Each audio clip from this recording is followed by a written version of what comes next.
नमस्कार दोस्तों। पिछले वीडियो में आपने देखा होगा कि हम झारखंड के टॉपिक को कैसे पढ़ेंगे।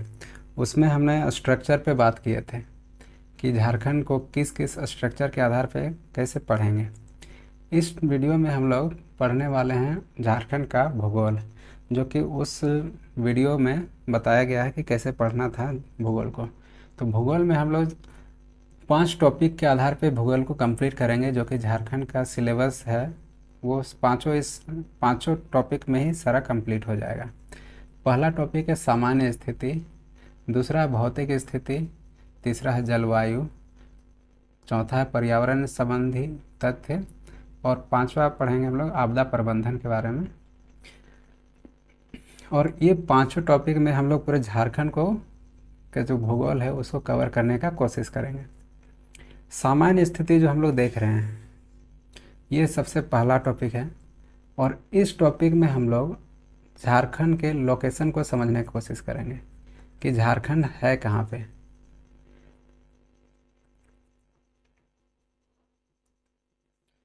तो झारखंड का स्थिति को देखते हैं पहले। ये जो नीचे दिख रहा है लंबा सा लाइन 0 डिग्री, सबको जानते होंगे ये विषुवत है। और विषुवत का जो ऊपर वाला हिस्सा होता है उसको बोलते हैं उत्तरी गोलार्ध, और जो नीचे होता है उसको बोलते हैं दक्षिणी गोलार्ध। मतलब कि हमारा जो भारत देश है वो उत्तरी गोलार्ध में है और हमारा झारखंड उसके अंदर है, तो हम कह सकते हैं कि हमारा झारखंड भी उत्तरी गोलार्ध में स्थित है। अब झारखंड उत्तरी गोलार्ध में है, तो झारखंड भारत में कहाँ पे है? तो भारत के ये पूर्वी भाग में, कहीं कहीं पे ये पूर्वी भाग में मिलेगा, कहीं पे उत्तरी पूर्व भाग कहा जाता है। कुछ बुक्स इसको बोलते हैं उत्तरी पूर्व और कुछ बोलते हैं पूर्वी भाग। लेकिन अगर हम लोग कोलकाता रीजन को अगर हम लोग मान के चलते हैं तो हम लोग पूर्वी भाग में अवस्थित हैं। और अगर आकार की बात करें तो झारखंड का जो आकार है वो लगभग चतुर्भुज आकार का होता है। अगर थोड़ा सा मैप पे अगर हम लोग ध्यान दें तो हम लोग का मैप इस टाइप का कुछ ऐसे घूम के कुछ ऐसे बनता है। तो ये अगर इसको अगर हम लोग देखें तो एक चतुर्भुज बन जाता है ये। इसीलिए आकार की बात जब की जाती है तो हमारा झारखंड चतुर्भुज आकार का है।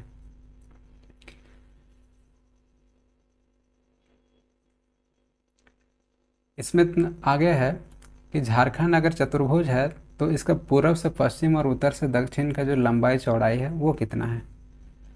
तो पूर्व से पश्चिम की अगर देखते हैं तो हम लोग झारखंड का लंबाई है 463 किलोमीटर, और उत्तर से दक्षिण की ओर देखते हैं तो ये 380 किलोमीटर है।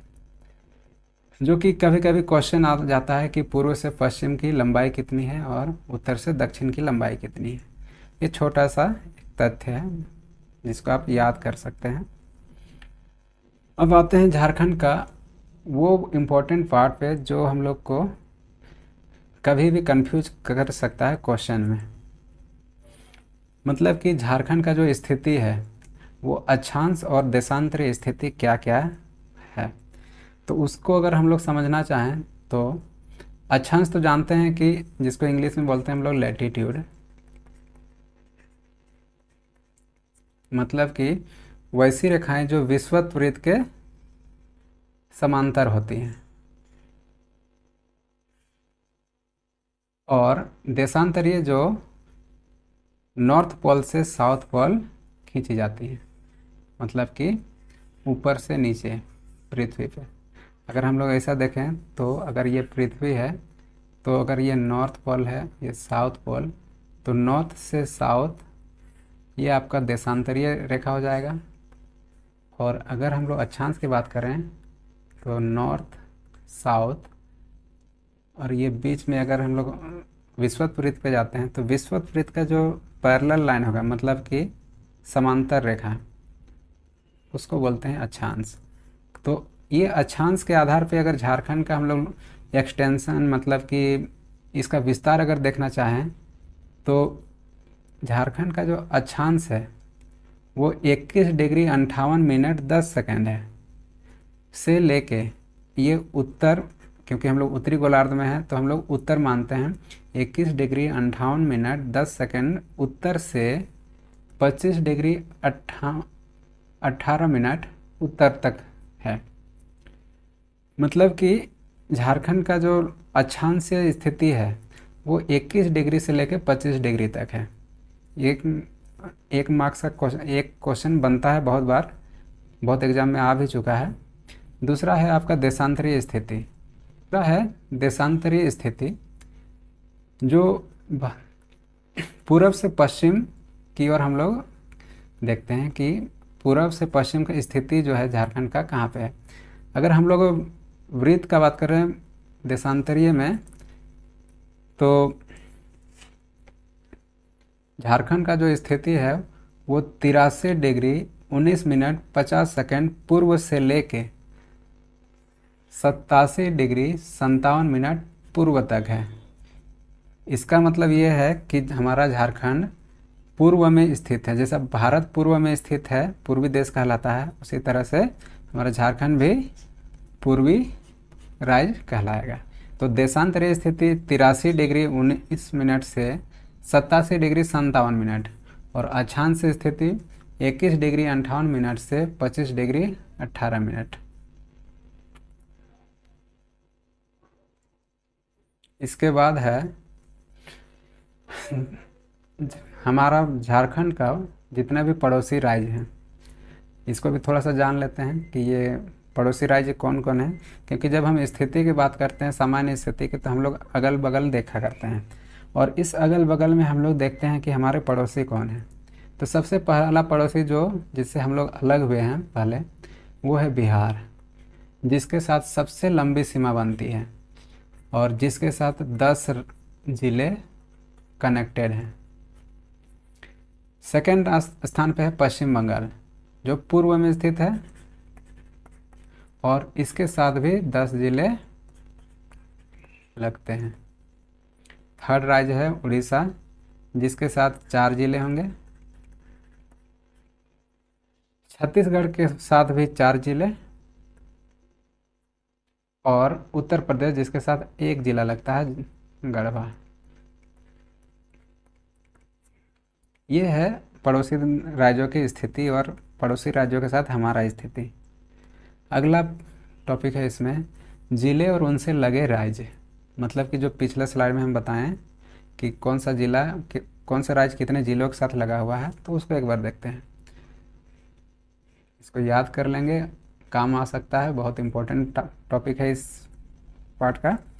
कि बिहार के साथ कितने ज़िले, तो बिहार के साथ कितने ज़िले हैं, 10 ज़िले। अब बिहार के साथ 10 ज़िले कौन कौन से हो सकते हैं, तो इसमें एक पैटर्न हम लोग को याद रखना चाहिए कि सबसे पश्चिम में कौन है और सबसे पूर्व में कौन है। तो सबसे पश्चिम में अगर हम लोग देखें, ये अगर सबसे पश्चिम का भाग है बिहार का, तो बिहार से लगा हुआ सबसे पश्चिम है ये गढ़वा। और सबसे पूर्व में जाते हैं तो यहाँ पे मिलता है आपको साहेबगंज। तो एक पैटर्न आपको दे सकता है कि पूर्व से पश्चिम की ओर कौन कौन से ज़िले लगे हुए हैं। क्वेश्चन में आ सकता है 4 ज़िले दे दें और चारों को पूर्व से पश्चिम या पश्चिम से पूर्व पैटर्न बना के अरेंज करने का क्वेश्चन आ सकता है। तो इसको हम लोग बस इस तरह से समझते हैं, गढ़वा जो कि सबसे पश्चिम में है। और अगर आप झारखंड का मैप को अगर एक बार याद कर लें तो आपको ये सारे ज़िले याद रह जाएंगे कि कौन पश्चिम में है कौन पूर्व में है। तो यहाँ सबसे याद रखना है बीच इसकी सबसे पूर्वी कौन है और सबसे पश्चिमी कौन है।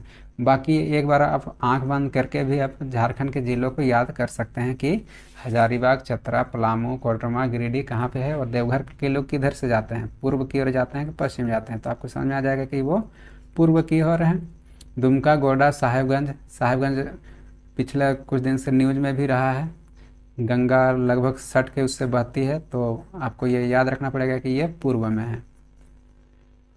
अगला टॉपिक है इसमें, अगला पार्ट है पश्चिम बंगाल का।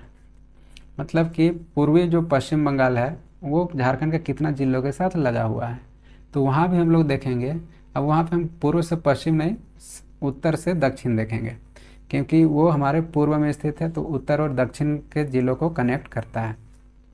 तो सबसे उत्तर का जो ज़िला है वो है साहेबगंज, और सबसे दक्षिण में अगर जाएंगे तो हमको मिलेगा पूर्वी सिंहभूम।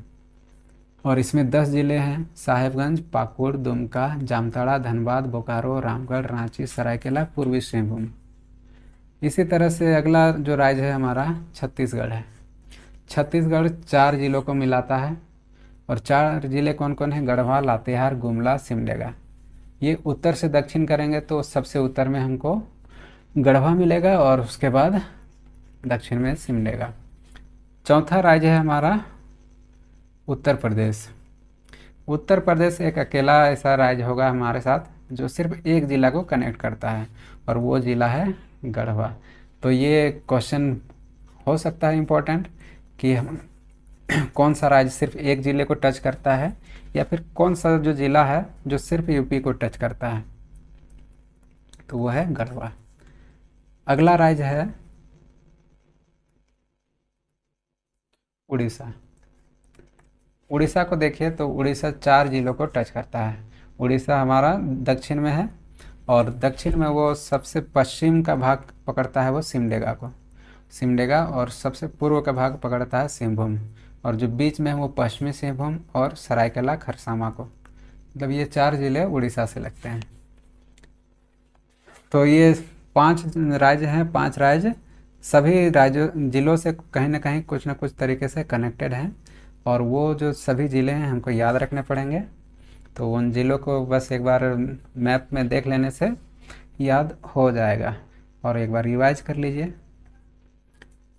अब अगला टॉपिक है हमारे झारखंड का, जिसमें हम लोग पढ़ेंगे कि झारखंड के प्रमंडल। तो झारखंड को जो बांटा गया है वो 5 प्रमंडल में बांटा गया है। अगर उसका मैप अगर हम इस तरह से, जैसा भी मैप बना हुआ है उस मैप में अगर हम लोग देखें तो झारखंड को जो उत्तरी भाग है वो लगभग 3 पार्ट में बंटा हुआ है। एक पलामू प्रमंडल, एक उत्तरी छोटा नागपुर, और एक संथाल परगना। उसके बाद जो साउथ वाला पार्ट है, साउथ का पार्ट एक दक्षिणी छोटा नागपुर हो जाता है, और एक कोल्हान रीजन। तो ये 5 प्रमंडल है। क्वेश्चन हमेशा से पूछा जाता है कि सबसे बड़ा कौन है, सबसे छोटा प्रमंडल कौन है, नया प्रमंडल कौन है, और इसमें सबसे जो मिनरल से भरपूर, मतलब कि खान खनिज से भरपूर प्रमंडल कौन सा है। तो इसमें जो तथ्य हैं, जो इम्पोर्टेंट पॉइंट है, पहला इम्पोर्टेंट पॉइंट ये होगा इसमें कि सबसे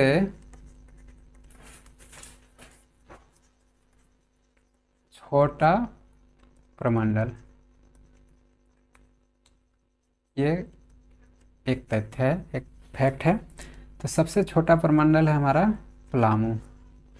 मैप में भले पलामू छोटा ना दिख रहा हो, लेकिन सबसे छोटा है पलामू प्रमंडल, और सबसे बड़ा है छोटा नागपुर। छोटा नागपुर में कौन सा छोटा नागपुर होगा? वो है उत्तरी छोटा नागपुर। उसके बाद सबसे बड़ा तो उत्तरी छोटा नागपुर आ जाएगा। उसके बाद एक क्वेश्चन फिर बनता है कि सबसे नया प्रमंडल, मतलब जो बाद में बना है, तो सबसे नया है आपका कोल्हान रीजन। कोल्हान को छोटा नागपुर से तोड़ के बनाया गया। अब ये इसमें क्वेश्चन कुछ पूछा जा सकता है कि पलामू में कौन कौन से ज़िले हैं, उत्तरी छोटा नागपुर में कौन से ज़िले हैं, संथाल में कौन से ज़िले हैं, कोल्हान में कौन से ज़िले हैं, और दक्षिणी में कौन से ज़िले हैं। तो ये हम देख लेते हैं। 24 डिस्ट्रिक्ट हैं पूरे झारखंड अपने, 5 डिवीज़न में बांटा गया। डिवीज़न मतलब प्रमंडल है ये। और 5 प्रमंडलों में पहला प्रमंडल जो सबसे छोटा है पलामू। पलामू में 3 डिस्ट्रिक्ट हैं, पलामू, गढ़वा, लातेहार। अगर मैप आप उठा के देखें तो आपको उत्तर का जो पश्चिमी भाग है उसमें आपको मिलेगा पलामू, गढ़वा और लातेहार। ये तीनों हैं पलामू प्रमंडल के, डिवीज़न के। और इन तीनों का जो मुख्यालय है, हेड क्वार्टर, वो है आपका मेदिनीनगर। उसी तरह से छोटा नागपुर, उत्तरी छोटा नागपुर जो है उसमें 7 डिस्ट्रिक्ट आएंगे, और 7 डिस्ट्रिक्ट में कौन कौन से हैं वो देख लीजिए। चतरा, हजारीबाग, कोडरमा, गिरिडीह, रामगढ़, बोकारो और धनबाद।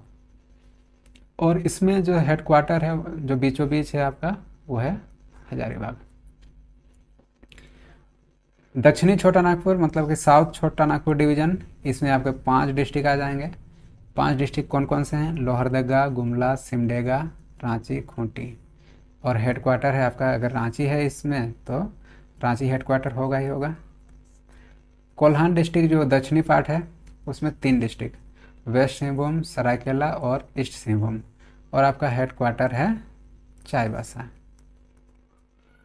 उसी तरह संथाल परगना को देखते हैं, इसमें 6 डिस्ट्रिक्ट आएंगे, मतलब कि पूर्वी उत्तर पूर्वी भाग में जो झारखंड में जितने भी ज़िले हैं, जामताड़ा, देवघर, दुमका, पाकुड़, गोड्डा, साहेबगंज, और ये हेड क्वार्टर जो कि वहाँ का दुमका उधर का सबसे बड़ा ज़िला माना जाता है वो है।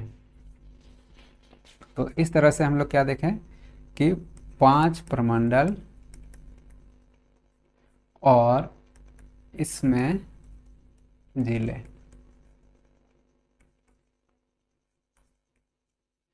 तो इसमें क्या इम्पोर्टेंट हो सकता है कि सबसे छोटा सबसे बड़ा प्रमंडल, कौन सा जिला कौन से प्रमंडल में है, ये कभी भी क्वेश्चन आ सकता है। तो यहाँ पे हम लोग याद रखेंगे कि सबसे छोटा प्रमंडल कौन है, सबसे बड़ा प्रमंडल कौन है, और सबसे नया। ये जो कोल्हान है आपको दोबारा बता दे रहे हैं कि नया प्रमंडल है, तो नया प्रमंडल को याद रखना है। नया प्रमंडल में साउथ के जितने भी ज़िले हैं, सरायकेला, खरसावा, सिंहभूम, ईस्ट सिंहभूम और वेस्ट सिंहभूम। और हेड क्वार्टर पूछा जा सकता है, तो हेड क्वार्टर याद रखना इजी होगा। एक बार आंख बंद करके आप याद कर सकते हैं कि पलामू, मेदिनीनगर आपका हेड क्वार्टर हो जाएगा। उत्तरी छोटा नागपुर का आपका हजारीबाग हो जाएगा। साउथ छोटा नागपुर का रांची, कोल्हान का आपका चाईबासा और संथाल का दुमका। तो हम लोग अभी तक देख चुके हैं कि झारखंड का जो सामान्य स्थिति है, कितना डिवीज़न है, कितना ज़िला है, कहाँ पे झारखंड लोकेट करता है, कितने प्रमंडल हैं, कितने राज्य के साथ सीमा लगता है। उसके बाद हम लोग कुछ फैक्ट देख लेते हैं जो कि काम आ सकते हैं एग्ज़ाम में। तो अभी बताएं आपको कि झारखंड में 5 डिवीज़न है, मतलब कि 5 प्रमंडल। 5 पलामू, उत्तरी छोटा नागपुर, संथाल परगना, दक्षिणी छोटा नागपुर और कोल्हान क्षेत्र। डिस्ट्रिक्ट आप सबको पता है 24 है, सब डिवीज़न 38 है। सब डिवीज़न मतलब कि ये जो डिवीज़न है उसको और एक बार डिवाइड किया गया तो सब डिवीज़न बना। तो ये सब डिवीज़न, प्रमंडल के बाद क्या आता है? अनुमंडल आता है। तो हम लोग अनुमंडल के नाम से याद रख सकते हैं कि ये 38 आ जाएंगे। ब्लॉक्स, 38 ब्लॉक्स हैं, ये सब डिवीज़न है, तो उसके नीचे जो ब्लॉक हैं वो हैं 264। विलेज आपको याद रखना पड़ेगा 32,620। स्टेट हाईवे, कितने हाईवे यहाँ पे हैं, मतलब कितने किलोमीटर का हाईवे है? तो स्टेट हाईवे है 6,880 किलोमीटर का। अभी तक का ये गवर्नमेंट का डेटा है।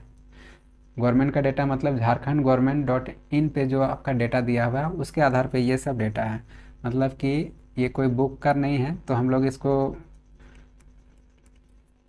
नोट कर सकते हैं कि अगर कहीं पे अगर कन्फ्यूजन हो तो हम लोग इसको सच भी मान सकते हैं कि अगर झारखंड गवर्नमेंट का वेबसाइट पे है तो यही सही होगा। उसके बाद अगर नेशनल हाईवे की बात करते हैं तो नेशनल हाईवे ज़्यादा लंबा नहीं है, 1,844 किलोमीटर मात्र है। ये जो 7 मुख्य इम्पोर्टेंट पॉइंट हैं इसको आप नोट कर सकते हैं। उसके बाद है भारत में झारखंड का क्या कईवां स्थान है क्षेत्रफल की दृष्टि से? तो क्षेत्रफल की दृष्टि से अभी 16वां स्थान है, और ये भारत का लगभग 2.42%, मतलब कि लगभग 2.5% एरिया कवर करता है। क्षेत्रफल अगर इसको वर्ग किलोमीटर में देखें तो 79,714 वर्ग किलोमीटर का क्षेत्रफल है हमारा झारखंड का।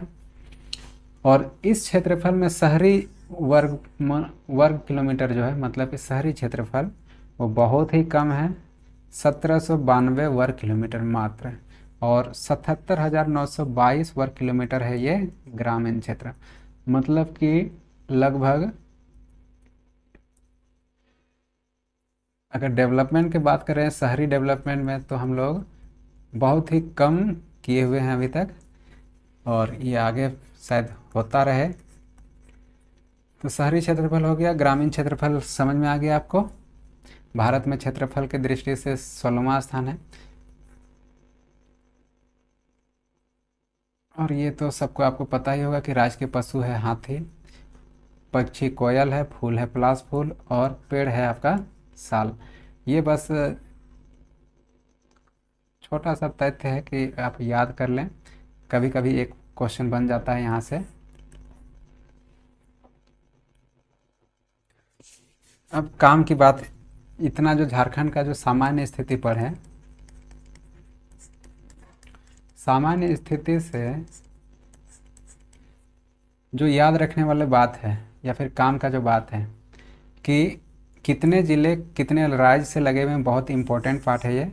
खुद से प्रश्न बनाना यहाँ पे आपको सीखना पड़ेगा, क्योंकि इतने ज़िले हैं, कौन से किसके बॉर्डर के साथ लगता है, ये आपको खुद से प्रश्न बना के प्रैक्टिस कर सकते हैं। एग्जाम्पल के तौर पे अगर हम देखें तो वह ज़िला जो सबसे अधिक 3 राज्यों से लगा है, एक क्वेश्चन यहाँ पे हम बना सकते हैं। तो वैसा राज्य है गढ़वा, जो यूपी, बिहार और छत्तीसगढ़ से। ये क्वेश्चन अगर हम बनाते हैं तो उसी तरह आप भी बना सकते हैं कि उत्तर प्रदेश से कौन सा एकमात्र ज़िला लगा हुआ है, जो कि पहले ही बता चुके हैं, वो है गढ़वा।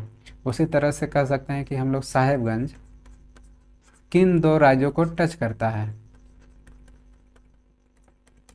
तो वहाँ से हम लोग अगर मैप देखें तो एक मिलेगा बिहार और एक मिलेगा पश्चिम बंगाल।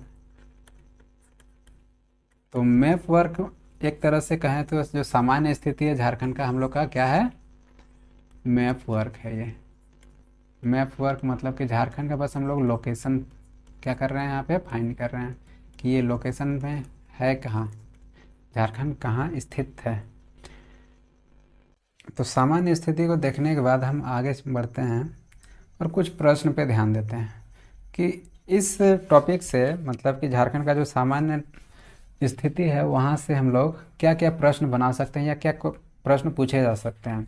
तो सबसे जो इम्पोर्टेंट बात हो सकता है इसमें कि सबसे छोटा ज़िला, सबसे बड़ा ज़िला, सबसे छोटा प्रमंडल, सबसे बड़ा प्रमंडल, इस तरह के क्वेश्चन आ सकते हैं। राष्ट्रीय पक्षी क्या, राज्य के पक्षी क्या है, राज्य के फूल क्या है, इस तरह से कुछ भी।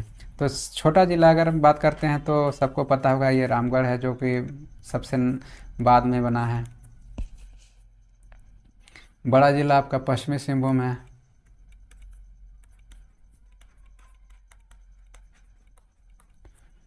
छोटा प्रमंडल बता चुके हैं पलामू, और सबसे बड़ा प्रमंडल आपका उत्तरी छोटा नागपुर।